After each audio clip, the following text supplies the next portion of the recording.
안녕하세요. 8월 4일 수요일입니다. 오늘은 이사야 56장 1절부터 8절입니다. 제가 읽겠습니다. 여호와께서 이와 같이 말씀하시기를 너희는 정의를 지키며 의를 행하라. 이는 나의 구원이 가까이 왔고 나의 공의가 나타날 것임이라 하셨도다. 안식일을 지켜 더럽히지 아니하며 그의 손을 금하여 모든 악을 행하지 아니하여야 하나니 이와 같이 하는 사람, 이와 같이 굳게 잡는 사람은 복이 있느니라. 여호와께 연합한 이방인은 말하기를 여호와께서 나를 그의 백성 중에서 반드시 갈라내시리라 하지 말며 고자도 말하기를 나는 마른 나무라 하지 말라. 여호와께서 이와 같이 말씀하시기를 나의 안식일을 지키며 내가 기뻐하는 일을 선택하며 나의 언약을 굳게 잡는 고자들에게는 내가 내 집에서 내 성 안에서 아들이나 딸보다 나은 기념물과 이름을 그들에게 주며 영원한 이름을 주어 끊어지지 아니하게 할 것이며 또 여호와와 연합하여 그를 섬기며 여호와의 이름을 사랑하며 그의 종이 되며 안식일을 지켜 더럽히지 아니하며 나의 언약을 굳게 지키는 이방인마다 내가 곧 그들을 나의 성산으로 인도하여 기도하는 내 집에서 그들을 기쁘게 할 것이며 그들의 번제와 희생을 나의 제단에서 기꺼이 받게 되리니 이는 내 집은 만민이 기도하는 집이라 일컬음이 될 것임이라. 이스라엘의 쫓겨난 자를 모으시는 주 여호와가 말하노니 내가 이미 모은 백성 외에 또 모아 그에게 속하게 하리라 하셨느니라. 아멘. 기다리는 거 있잖아요. 여러분 기다리는 거 잘하십니까? 네, 기다리는 거 이렇게 쉽지 않죠. 참 쉽지 않습니다. 어떤 기다림이 쉽지 않냐면 뭐 사소한 것이긴 하지만 약속했는데 이런 거 있잖아요. 다 왔어. 금방 가. 이런 거요. 아, 근데 언제 도착할지는 잘 모르겠고요. 말한 시간보다 자꾸 더 지체되고 그러면 기다리는 것이 참 쉽지가 않죠. 금방 온다고 했는데 아직 안 오는 사람을 기다리는 거, 뭐 어디 뭐 그런 기다림만 있겠습니까? 어떤 약속에 대한 기다림, 뭐 하면 뭐 해줄게 하는 그런 기다림, 굉장히 많이 있잖아요. 근데 오늘 이스라엘 백성들에게도 그런 기다림이 하나 있습니다. 뭐냐면 그 이전에 하나님이 이렇게 어려움 가운데 있고 고난 가운데 있고 너희가 포로가 되었어도 때가 되면 하나님이 다시 불러 모으시고 구원하고 새롭게 될 거야 라고. 그래서 갑자기 하나님이 자기들은 기억하고 살았던 사람도 있고 잊고 살았던 사람들도 있는데 내 백성을 위로하라고 선지자들을 보내시면서 하나님이 이제 때가 다 되었다. 너희가 당해야 할 것 더 이상 내가 지켜볼 수가 없다 하시면서 하나님의 구원을 시작하시죠.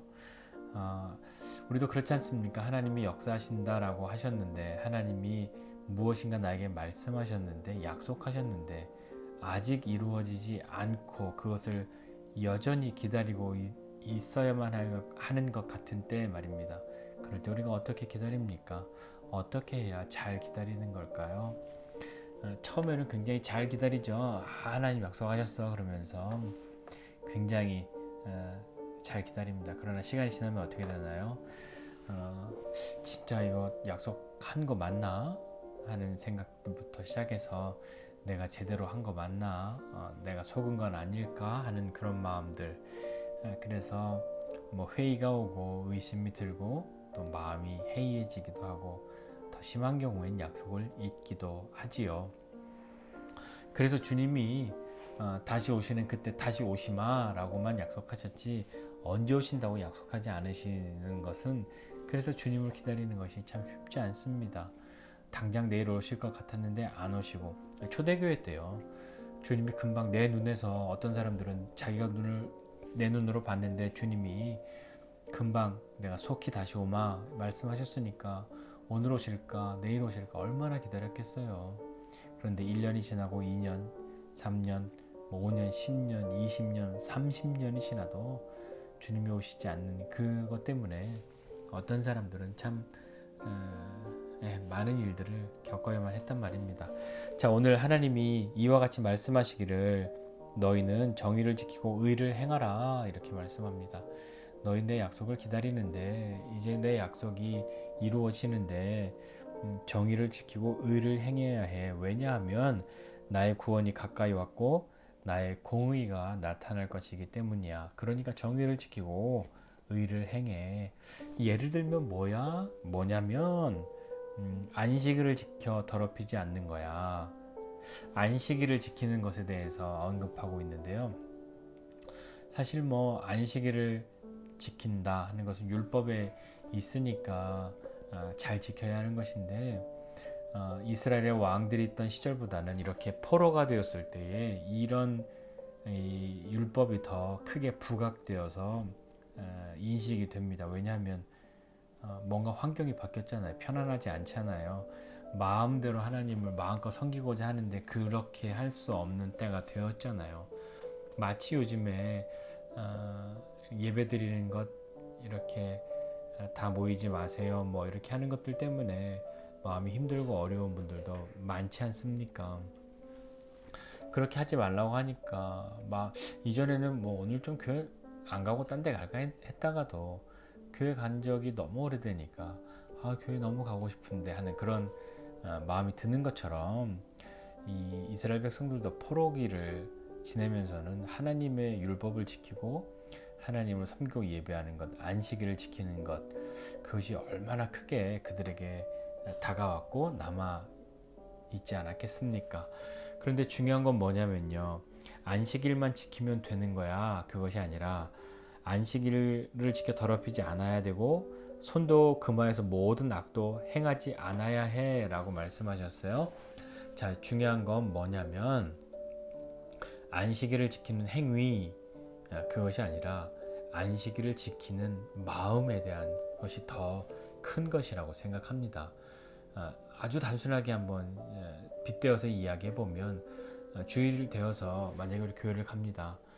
교회를 가는 것 그것 자체로만을 보면 뭐 당연히 해야 할 일 했고 뭐 소위 말해서 칭찬할 만한 일 했다고 한번 쳐봅시다. 그런데 마음은 전혀 교회 갈 마음이 아니었고 다른 마음으로 교회를 갔다라고 하는 것, 정말 그것이 우리가 볼 때는 뭐 잘했네, 교회를 잘 갔네 이렇게 생각하겠지만 하나님은 어떻게 보실까요?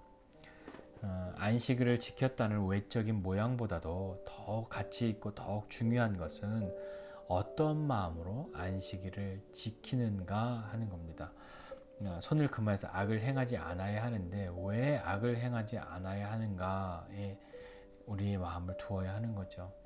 내 평판이 좋게 되기 위해서 그렇게 하는 것인가, 아니면 왜 내가 정직하게 살고 악을 행하지 않아야 하는가에 대해서 생각해 보아야 합니다.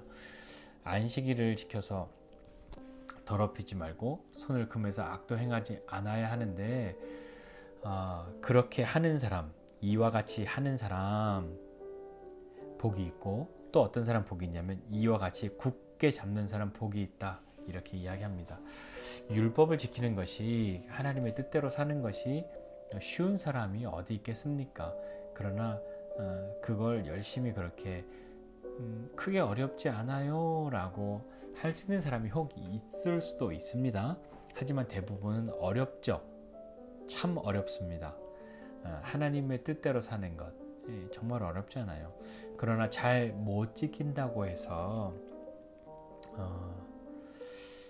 포기할 것이 아니라 나는 어차피 잘 못하니까 그냥 때려치자 그럴 것이 아니라, 이와 같이 굳게 잡는 사람이니까 어떻게 해서든지 잘 지켜보려고 하는 의지를 가진 사람, 그렇게 하려고 하는 사람, 하나님을 흐뭇하게 하고 하나님을 좀 웃으실 수 있게, 하나님이 기뻐하실 수 있게 그렇게 난 한번 그렇게 노력하면서 살아볼 거야 라고 하는 사람은 그의 의지와 노력, 또 사소한 것으로부터의 어떤 것부터 시작해서 어떤 이렇게 매일매일의 삶이 때로는 전쟁터와 같은 것이 될 수도 있겠지만, 하나님이 기뻐하시는 것으로 자신의 기쁨을 삼을 수 있는 사람이 된다면, 그렇게 되려고 노력하는 것은 하나님이 어찌 우리를 그냥 두시겠습니까? 왜 안 도와주시겠습니까?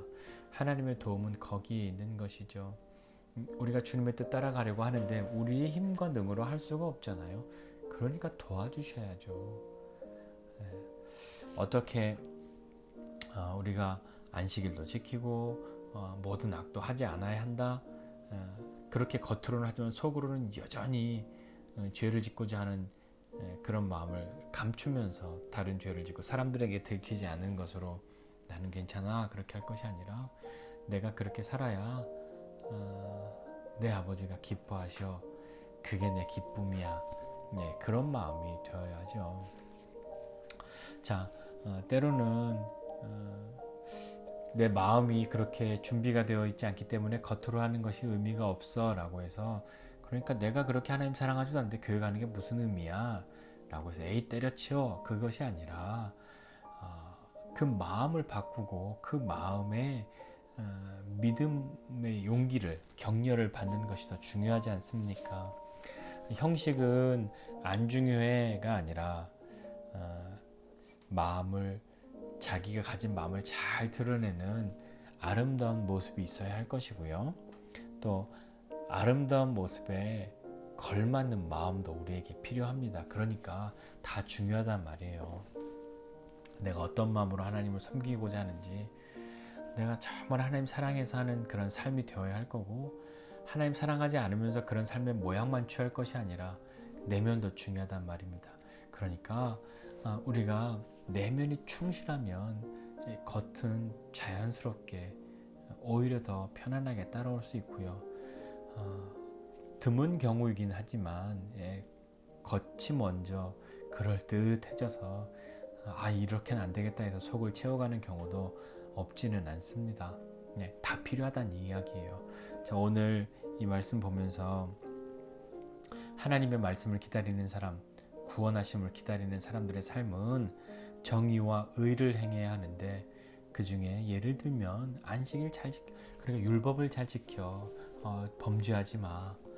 그런데 어떤 마음으로 그렇게 하려고 하는가, 그거 되게 중요하고, 그렇게 사는 사람 복되고 그렇게 살려고 하는 사람도 복돼 라고 말씀하고 있는 겁니다. 그렇게 하나님의 뜻, 하나님의 말씀이 이루어지는 것 기다리면서 하나님의 뜻대로 살아가기를 소원하고 노력하는 우리들에게 하나님의 도우심이 오늘도 있을 겁니다.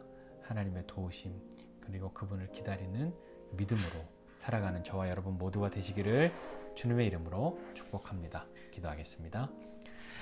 하나님 아버지, 은혜와 사랑을 감사드립니다. 하나님의 말씀을 기다리고 또 하나님의 약속을 기다리며 또 하나님의 은혜를 기다리며 살아가는 우리에게 어떻게 기다려야 하는지 알게 해주십시오.